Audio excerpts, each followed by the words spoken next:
আপনারা ইমানের দিকে এসে ইমান পরিষ্কার করে এই ইহুদিবাদী এবং খ্রিস্টানদের বিরুদ্ধে যারা মুসলমানের বিরুদ্ধে অবস্থিত আছে এবং নেতানিয়াহু সহ এবং মোদি সহ সকলের বিরুদ্ধে যুদ্ধ ঘোষণা করো এবং আন্দোলনে ঝাঁপিয়ে পড়ো। সবাইকে ধন্যবাদ। মার্কিন সাম্রাজ্যবাদ। তাই আজকে আমরা আইনজীবী হিসেবে এই অন্যায়ের বিরুদ্ধে আমাদেরকে ঐক্যবদ্ধ হতে হবে। আমি আশা করি এবং বিশ্বাস করি আজকে যারা এই আয়োজন করেছেন প্রতিবাদ সভা, তাদেরকে আমি ধন্যবাদ জানাচ্ছি এবং আগামীতে এই প্রতিবাদ সভা আরো বড় করে সারা বাংলাদেশের আইনজীবীরা যাতে ঐক্যবদ্ধভাবে এই মানবতার পক্ষে কাজ করে কথা বলে এই আশা বা বিশ্বাস থেকে আপনাদেরকে মনে করি যে মুসলমান হিসাবে আর কোনো পরিচয় বাদ দিলে না, কারণ মুসলমান হিসাবে এখন আমাদের ইমানি দায়িত্ব এই আগ্রাসন না।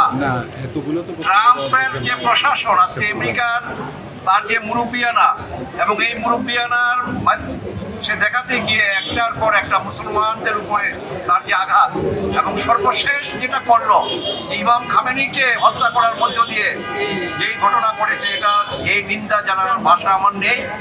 আমি মনে করি কে কোন দেশে আছি সেটা বড় কথা না, প্রত্যেকটা মুসলমানের ইমানি দায়িত্ব এই যুদ্ধে ঝাঁপিয়ে পড়া এবং আমরা ইরানের পাশে আছি, আমরা ফিলিস্তিনের পাশে আছি এবং সারা বিশ্বের মুসলমান আসুন আমরা ঐক্যবদ্ধ হই এবং আমরা এই ঘটনার তীব্র আমি নিন্দা জানাচ্ছি এবং আল্লাহ যেন আমাদেরকে বিজয় দান করে, মুসলমানদেরকে বিজয় দান করে, তার জন্য কায়ে মনোবাক্যে প্রার্থনা করব। মুসলিম নেতা আয়াতুল্লাহ খোমেনির উপর যে অত্যাচার, যে হামলা, তাকে যেভাবে খুন করা হয়েছে, তার পরিবারের 201 লোক হত্যা হয়েছে, এটা কি প্রমাণ করে যে গোটা বিশ্বের সকল জাতি মুসলমানদের বিরুদ্ধে ঐক্যবদ্ধ, কিন্তু আমরা মুসলমানরা ঐক্যবদ্ধ হইতে পারি না।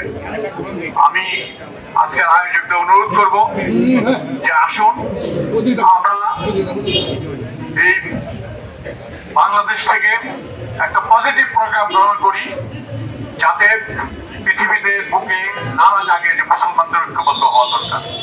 আজকে যে প্রতিবাদ সভা, যে বিক্ষোভ, যেখানে সারা বিশ্বের মুসলিমরা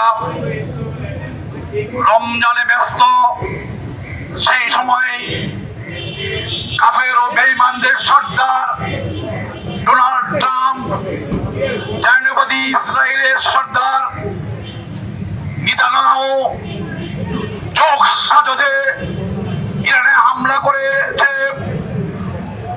ইরানের ধর্মীয় নেতা, সর্বোচ্চ নেতা আয়াতুল্লাহ আলী খামেনিকে নির্মমভাবে হত্যা করেছে, তার সাথে আরো 40 জন সর্বোচ্চ নেতাকে হত্যা করেছে, তার আমি তীব্র নিন্দা করছি। ইতিহাস বলে এই খ্রিস্টান ইহুদিরা আজকে নতুন নয়, লিবিয়ার গাদ্দাফিকে হত্যা করেছে, সাদ্দামকে হত্যা করেছে, মুসলিম নেতাদেরকে হত্যা করে চলেছে। তারা আগ্রাসন দিয়ে সমস্ত পৃথিবীর মুসলিমদেরকে জিম্মি করে ফেলেছে।